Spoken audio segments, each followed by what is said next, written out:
Hi, welcome to me Priya's kitchen. ఈరోజు మనం goat are sheep legs తో పాయా రెసిపీని ఎలా తయారు చేసుకోవాలో చూసేద్దామా. లెగ్స్ తెచ్చుకున్న తర్వాత వీటిని శుభ్రంగా క్లీన్ చేసుకొని ఇలా ప్రెషర్ కుక్కర్ లో వేసుకొని సాల్ట్ అండ్ వాటర్ ని మాత్రం వేసుకొని ఒక 20 విజిల్స్ వచ్చే వరకు దీన్ని బాయిల్ చేసుకోవాలి.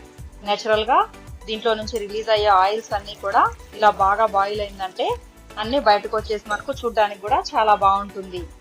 దీనికి కావాల్సిన మసాలా పదార్థాలు 4 లెగ్స్ కి ఒక టమాటా, ఒక ఆనియన్, కొద్దిగా జింజర్ గార్లిక్ పేస్ట్, పెప్పరు, సోంపు, కొద్దిగా కొబ్బరి. వీటిని మనం మెత్తగా మిక్సీకి పట్టించేసుకోవాలి.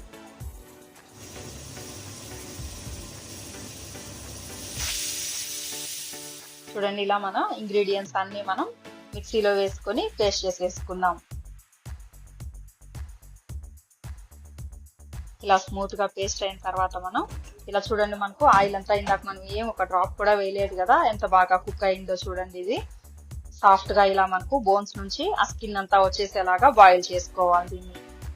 ఇప్పుడు అదే ప్రెషర్ కుక్కర్ లో కానీ లేదా మరో ప్రెషర్ కుక్కర్ తీసుకొని ఒక్క స్పూన్ మనం 1 or 2 స్పూన్స్ అయితే సరిపోతుంది. ఆయిల్ ఎక్కువ అవసరం లేదు దీనికి.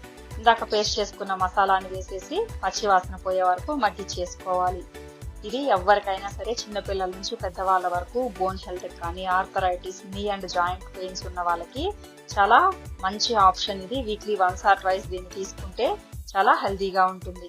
ఇప్పుడు మనం కొద్దిగా చిల్లీ పౌడర్ ని వేసుకుంటున్నాం. మా చెల్లెలు కొద్దిగా దీన్ని పరాటా, ఇడ్లీ, దోశలో చేసింది కాబట్టి చిల్లీ పౌడర్ ని యూజ్ చేసింది.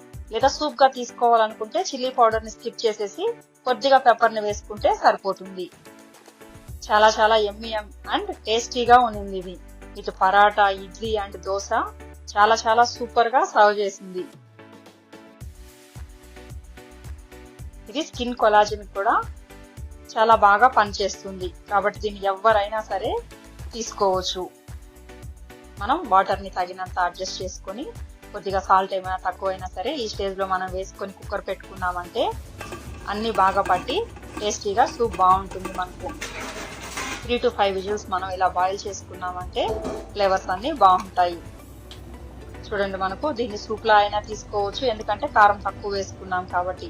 ఇందులో కావాలంటే థిక్నెస్ కి మనం కొద్దిగా ధనియా పౌడర్ ని మనం వేసుకోవచ్చు, లేదా ధనియా పౌడర్ ని స్కిప్ చేసేసి డైరెక్ట్ గా సూప్ లాగా పెప్పర్ వేసేసుకొని తీసేసుకోవాలి.